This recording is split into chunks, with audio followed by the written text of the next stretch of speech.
बिस्मिल्लाहिर्रहमानिर्रहीम। आज सबसे पहले तो बात कर लेते हैं सियासत पे। हमारी हुकूमत बिलाशुबा नाकाम हो चुकी है। बहुत ही ज़्यादा इसके अंदर मसाइल हैं। महंगाई जो है ये आसमानों को छोड़ के खलाओं को छू रही है, लेकिन इनके वज़ीर टस से मस नहीं हो रहे। इनके वज़ीर जो हैं वो अपनी कमाई पे लगे हुए हैं, लेकिन इसको कम अज कम अपोजिशन से कोई खतरा नहीं है। आज भी आप देख लें कि वो कहते हैं ना कि थूक के चाटने वाली बात, कि आज शहबाज शरीफ साहब खुद चल के तो चौधरियों के कोठी पे गए हैं। मेन मार्केट के पास जो कोठी है उस पे कोठी पे गए हैं चौधरियों से मुलाकात करने के लिए और उनसे मदद मांगने के लिए। तो ये मकाफाती अमल ही कहला सकता है। और 18 फरवरी को इनके ऊपर फर्द जुर्म भी आयद होने जा रही है। जो इंटरनेशनल सादक और अमीन थे वो उसी कैपेसिटी के, नौजुबिल्ला उनके ऊपर फर्द जुर्म ये है कि वो उसी कैपेसिटी के मनी लॉन्ड्रर भी हैं। आज हुकूमत को खतरा है ना कहीं से, तो वो इस मजहबी इंतहा पसंदी से है। अब आप सियालकोट के वाक़े की तरफ चलते हैं। वो बेचारा क्वालिटी कंट्रोल सुपरवाइजर था बेचारा। नाइक एक कंपनी है, वो इंटरनेशनल कंपनी है, वो कुछ प्रोडक्ट बनवाती है इधर लोकल गारमेंट फैक्ट्रियों से। तो वही उसी किस्म की कोई प्रोडक्ट वो बना रहे थे। उसको हर वक्त दबाव रहता था अपनी कंपनी की तरफ से, अपनी प्रिंसिपल कंपनी जो उसको तनख्वाह देती थी, उसको दबाव रहता था उसकी तरफ से कि तुम क्वालिटी की प्रोडक्ट्स नहीं तैयार करवा रहे, कर नहीं रहे, करवा रहे। मतलब वो उस फैक्ट्री में क्वालिटी कंट्रोल सुपरवाइजर था, तनख्वाह उसको देता था नाइक। तो इस वजह से फैक्ट्री के मालकान जो हैं वो उससे मतलब गुस्से में रहते थे, या उसने उस दिन सफेदी होनी थी तो बैनर, जो मेरा ख्याल है फर्ज कर लेते हैं जिसके ऊपर मोहम्मद मुस्तफ़ा सल्लल्लाहु अलैहि वसल्लम का नाम लिखा हुआ था, वो बैनर उतारा है और उतार के टेबल पे रखा है। उसको ये तसव्वुर भी वो नहीं कर सकता कि हमें आकाए दो जहां हजरत मोहम्मद मुस्तफ़ा सल्लल्लाहु अलैहि वसल्लम से कितना लगाव या कितना इश्क है, या हम कितनी उनके खातिर क्या कुछ कर सकते हैं। लेकिन उसने ये ख्याल जरूर रखा है कि ये इनका कोई मजहबी, मतलब हम यहाँ पे, मैं इधर बैठा हूं ना इस मुल्क में, इसमें भी मजहब नाम की कोई चीज नहीं है। तो उसको उठा के रखा है टेबल पे।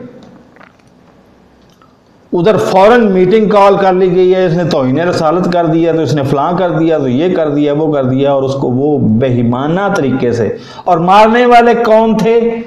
सब के सब जिन्होंने मस्जिद का मुंह नहीं देखा कभी, जो सब के सब चर्च पीते थे, चर्ची थे, वो मारने वाले वो थे। और फैक्ट्री मालकान को सिक्योरिटी गार्ड ने क्यों नहीं बचाया? सिक्योरिटी गार्ड तो खुद उस फैक्ट्री इंतजामिया और फैक्ट्री मालकान के साथ मिले हुए थे। फैक्ट्री मालकान भागे क्यों? और भाई एक कॉमन सेंस की बात है कि फैक्ट्री मालकान भागे इसलिए कि सिक्योरिटी गार्ड उनके अपने थे, वो खुद उधर से निकल गए और हजूम को उनके उसके ऊपर मतलब छोड़ दिया, और हजूम ने उसको आग लगा दी। कितनी बेदर्दी से मारा उसको, हालांकि उसका मजहब के साथ कोई ताल्लुक ही नहीं था। असल अनाज था फैक्ट्री के कंट्रोल, क्वालिटी कंट्रोल का। और पुलिस इंतहा दर्जे की नाअहल है कि उसने करप्शन का कोई मौका, यानी 10 रुपए भी उसने नहीं छोड़ने होते करप्शन के लेने के लिए, लेकिन उधर आशिक रसूल बन के वो खामोश तमाशाई खड़े रहे। बाद में अब उन्हीं मुल्ज़मान को अदालतें सजाएं देती फिर रही हैं। इस तरह के बेशुमार केसेस होते हैं। और आज मियां चन्नू में जो कुछ हुआ है, मैं बार मुझे मेरे ऊपर इल्जाम लगाते हैं कि तुम कादियानी हो, तुम काफर हो, तुम फलां हो, ये हो वो हो। तो मैं उसको बिल्कुल अहमियत इसलिए नहीं देता कि मेरी 7 नस्लें, पूरी नस्लें जानती हैं कि हम राष्ट्रकुल अकीदा सुन्नी बरेलवी मुसलमान हैं, जो साहिबे सिलसिला बैत हैं चिश्तिया में, मुअज़्ज़माबाद के सदीदुद्दीन चिश्ती जो बैत हैं, अल्लाह भला करे, सियाल शरीफ की और सियाल शरीफ वाले बैत हैं सलमान तौसवी रहमतुल्लाह अलैह के, और दूसरी तरफ मेरे मतलब वालद साहब बैत हैं सिलसिला नक्शबंदिया में मोड़ा शरीफ के, पीर जायद खान साहब मोड़वी रहमतुल्लाह अलैह के, और मैं भी बैत हूँ पीर जायद खान साहब मोड़वी रहमतुल्लाह अलैह का। तो मैं उन पे 2 हरफ नहीं भेजता, मैं इस बातों पे तवज्जो नहीं देता।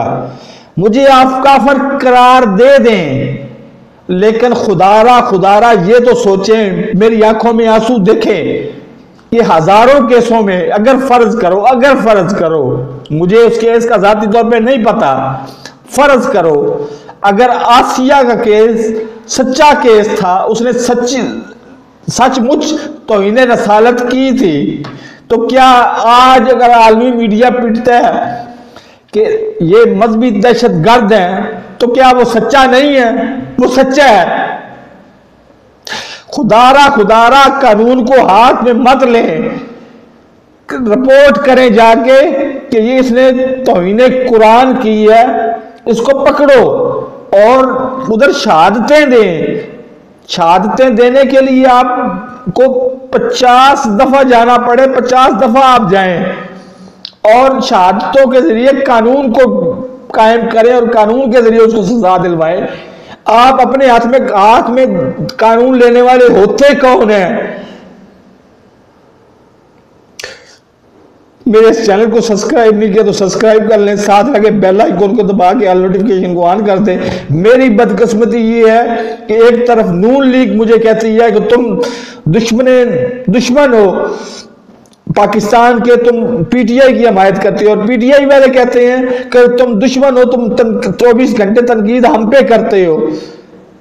तो मैं इस बात पे तो खुश होता हूं कि मैं सच्चा पाकिस्तानी हूं, इसलिए सच्ची बात को सच्चे अंदाज में करता हूं। बहरहाल खुदा के लिए अल्लाह का वास्ता है, रसूल का वास्ता है कि आप अपने ऊपर लेबल मत लगाएं सियासत और मजहबी इंतहा पसंदी का। और करने वाले कौन होते हैं? सारे के सारे चर्सी पोल्ट्री। और इल्जाम किन पे आता है? पाकिस्तानी कौम पे। इधर 5-6 पे मुझे भी चुल होती है, तकलीफ होती है। 5-6 मुसलमानों को मैंने खुद देखा है, अपनी आंखों से देखा है और रोकने की कोशिश की है, तो मुझे थाने में तलब कर लिया गया। वो किस्सा क्या था